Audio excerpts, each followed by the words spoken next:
Assalamualaikum warahmatullahi wabarakatuh. Bismillahirrahmanirrahim. Hamdan lillah, salatan wassalaman ala sayyidina Muhammad ibn Abdullah Rasulillah wa ala alihi wa sahbihi wa man tabi'a hudah, amma ba'd. Di dalam Al-Quran, kata yatim, anak yatim dengan bentuk muzakkar atau maskulin terdapat 8 kali dengan kata yatim. Kemudian yatimaini dalam bentuk tasniyah, 2 anak yatim disebut dalam Al-Quran 1 kali. Sedangkan yatama, anak-anak perempuan yang yatimah, terdapat 14 kali kata yatama dalam Al-Quran. Yakni mereka yang belum balik, belum dewasa, belum balik, mereka kehilangan, ditinggal, wafat oleh ayah yang tercinta. Ada keajaiban-keajaiban yang terkait dengan anak-anak yatim. Pertama, anak yatim mengantarkan orang tuanya di surga yang atas apabila orang tuanya, yakni ibunya yang mengasuhnya setelah ditinggal wafat oleh ayahnya, ibu yang sabar ini akhirnya di surga yang sangat tinggi. Saya baca di dalam kitab Musnad Abi Ya'la di hadis nomor 811. Diceritakan di sini Rasulullah sallallahu alaihi wasallam, ana awwaluman, Rasulullah bersabda, saya pertama orang yang dibukakan pintu surga. Tentu Rasulullah yang pertama. Tetapi Rasulullah terkejut, ternyata ada wanita yang juga termasuk awal masuk surga. Siapa wanita ini? Ditanya oleh Rasulullah, waman anti, siapa dirimu? Wanita itu menjawab, anam ro'atun, kami adalah wanita. Qa'attu, duduk dengan sabar mengasuh ala aitamin li, anak-anak yatim yang ada pada diri kami. Pertama. Yang kedua,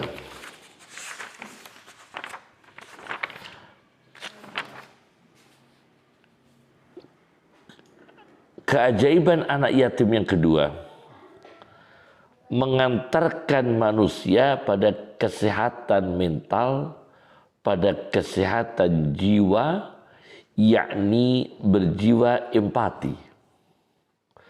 Terutama bagi manusia yang pernah mengalami dirinya sebagai anak yatim. Seperti yang diisyaratkan di ayat 6 surat Ad-Duha dan ayat 9 surat Ad-Duha. Saya baca di dalam tafsir Mafatihul Ghaib Ar-Razi karya Fakhruddin Ar-Razi di juz 32 halaman 214-220 ketika menafsirkan alam yajidka yatiman fa'awa. Bukankah Allah menemukan dirimu Muhammad sallallahu alaihi wasallam mengalami yatim, kemudian Allah memberikan tempat berlindung kepadamu, fa'awa, yakni Rasulullah ditakdirkan oleh Allah mengalami yatim, bahkan yatim piatu. Dengan pengalaman kehidupan itu, maka Rasulullah itu berjiwa empati, berjiwa kasih sayang, khususnya kepada anak yatim dan umumnya pada segenap manusia. Oleh karena itu, pendidikan yang ditanamkan oleh Al-Quran, fa'ammal yatima fala taqhar, maka janganlah memaksa kepada anak yatim. Nah, di dalam tafsir ini, di tafsir Fakhruddin Ar-Razi disebutkan di sini ada satu hadis dijelaskan oleh Rasulullah SAW, idza bakal yatimu waqa'ad dumu'uhu fi kaffir rahman, apabila anak yatim itu menangis, maka jatuhlah tetesan tangisan anak yatim itu di telapak tangan Allah yang Maha Pengasih. Yakni ini bahasa kiasan majazi, yakni tangisan anak yatim itu diperhatikan oleh Allah. Ada inayah dari Allah, ada perhatian khusus dari Allah. Dan Allah mengatakan, wa yaqulullah, Allah mengatakan, man abka hadal yatim alladhi waraitu walidahu fit turab. Siapakah yang membuat anak yatim ini menangis yang ayahnya telah aku tutup di tanah? Aku tutup ayahnya di dalam tanah. Siapa yang membuat menangis ini? Man askatahu falahul jannah. Barang siapa yang berhasil menghentikan tangisan anak yatim, yakni menghiburnya, menyenangkan hatinya, falahul jannah, maka baginya surga. Ini yang kedua. Yang ketiga,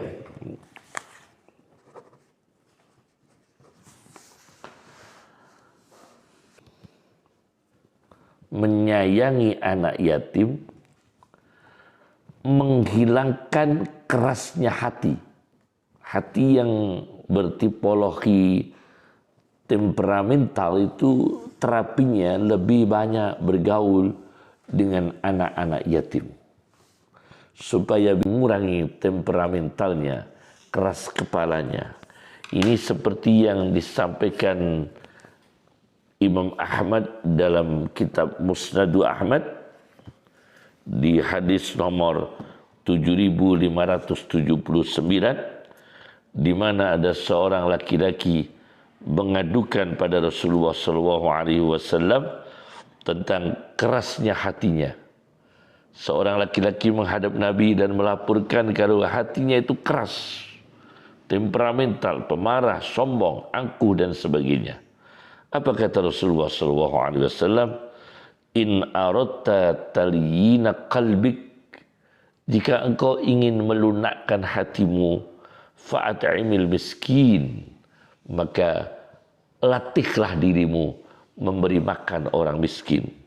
Wamsah ra'sal yatim, dan biasakan mengusap kepala anak yatim. Maka akan menjadi natural, menjadi terlatih kebiasaan yang akhirnya menjadi natural. Dia tertanam gharizah, naluri kasih sayang kepada manusia dan naluri lunaknya hati. Yang keempat, keutamaan kehebatan anak yatim keempat, yaitu rumah pelindung anak yatim. Ada satu hadis diriwayatkan oleh Imam Al-Bukhari di dalam kitabnya Al-Adabul Mufrad. Al-Adabul Mufrad, hadis nomor 137. Rasulullah SAW mengatakan, khairu baitin fil muslimin, sebaik-baiknya rumah orang di tengah-tengah umat Islam, baitun fihi yatimun yuhsanu ilaih, yaitu rumah yang ada anak yatimnya yang diperlakukan dengan baik. Sebaliknya, wasyarru yatimin fil muslimin, seburuk-buruknya rumah di tengah-tengah umat Islam, baitun fihi yatim, yaitu rumah di dalamnya ada anak yatim, yusa'u ilaih, yang diperlakukan buruk anak yatim tersebut. Ini rumah yang paling buruk. Ini hadis di kitab Al-Adabul Mufrad riwayat Imam Bukhari. Kemudian ada hadis lagi di dalam kitab Al-Mu'jamul Kabir karya At-Tabarani. Al-Mu'jamul Kabir karya At-Tabarani di hadis nomor 13.434. 13.434. Rasulullah sallallahu alaihi wasallam bersabda, "Inna ahabbal buyuti ila Allah baitun fihi yatimun mukarram." Inna ahabbal buyuti ila Allah, sesungguhnya rumah-rumah yang paling dicintai Allah, baitun, ialah rumah, fihi yatim, di dalamnya ada anak yatim, mukarram, yang dimuliakan. Ini keajaiban anak yatim yang keempat. Kemudian keajaiban anak yatim yang kelima, yaitu makan anak yatim itu makan api di dalam perut manusia. Jadi kalau jahat makan harta anak yatim dengan menzaliminya, itu sama dengan memasukkan api dalam perut. Ternyata ada kejadian yang di luar akal manusia. Sebuah temuan, ini sebuah keajaiban dunia dan fakta meskipun tidak masuk di akal umumnya manusia. Dan ini fakta, sebuah kitab Al-Fawaidus Syatiriyah. Ini kitab tentang kalam atau penjelasan atau fatwa-fatwa ulama As-Sayyid Salim bin Abdullah bin Umar Asy-Syatiri. Al-Fawaidus Syatiriyah minan Nafahat Al-Haramiyah. Saya baca di juz 3, jilid 3, halaman 166-167. Diceritakan di sini ada sekelompok orang yang mengarungi laut. Di tengah-tengah laut, mereka ini kehabisan logistik, kehabisan bahan makanan. Yang ada adalah ikan laut yang mentah. Tidak ada api untuk membakar ikan laut tersebut. Tidak ada api untuk merebus ikan laut tersebut. Maka kapten kapal atau nahkoda kapal atau kapten dalam bahasa Arabnya Rabbanus Safinah, mendapatkan ilham dari Allah, mengumumkan pada awak kapal, siapa di antara kalian yang pernah makan harta anak yatim? Hal fikum man akala malal yatim? Maka satu di antara mereka mengaku, saya pernah makan harta anak yatim. Kemudian kapten kapal ini memerintahkan orang tersebut untuk berbaring terlentang pada perutnya. Kemudian kapten kapal ini mendekatkan sepotong kain pada mulut orang tersebut, penumpang kapal, awak kapal yang pernah mengaku pernah makan harta anak yatim. Disuruh oleh kapten kapalnya berbaring, terlentang. Kemudian kapten kapal itu membawakan sepotong kain didekatkan pada mulutnya, dan akhirnya memerintahkan orang itu yang pernah makan harta anak yatim untuk menghembuskan angin, untuk meniup. Begitu ditiup, apa yang terjadi? Sepotong kain itu berapi. Jadi begitu ditiup, api yang muncul. Fa'aliqatin nar halan. Kantil melekat sepotong kain itu dengan api seketika itu. Kenapa punya pikiran seperti ini dan bisa terjadi seperti ini? Orang meniupkan angin dari perutnya, ditiupkan pada sepotong kain dan keluar tiupan angin itu, dan sepotong kain itu berubah menjadi api karena di dalam orang yang makan harta anak yatim itu mengandung api. Jadi difahami oleh kapten kapal itu bukan nanti peristiwa di eskatologis di akhirat saja, dan itu bisa terjadi di dunia. Dengan pemahaman kapten kapal itu pada ayat Al-Quran surat An-Nisa ayat 10. Innal ladina ya'kuluna amwalal yatama dhulman innama ya'kuluna fi butunihim nara. Sesungguhnya orang-orang yang memakan harta-harta anak yatim dengan kedoliman, maka sesungguhnya mereka itu makan api di dalam perut-perut mereka. Ini suatu kejadian keajaiban dari Allah Subhanahu wa taala. Bahaya sekali memakan harta anak yatim, mendolimi anak yatim. Keajaiban yang keenam, terjaganya aset anak yatim apabila kedua orang tuanya salih dan salihah.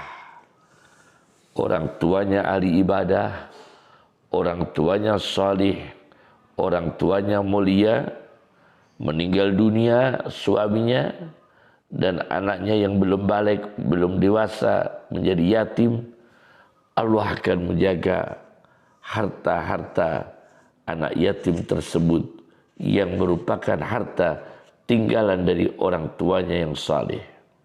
Diisarahkan oleh Al-Quranul Karim, dan saya baca di dalam tafsir Al-Wasit karya Profesor Dr. Wahbah Az-Zuhaili, tafsir Al-Wasit di jilid 2 halaman 1446 1447, di mana di ayat 82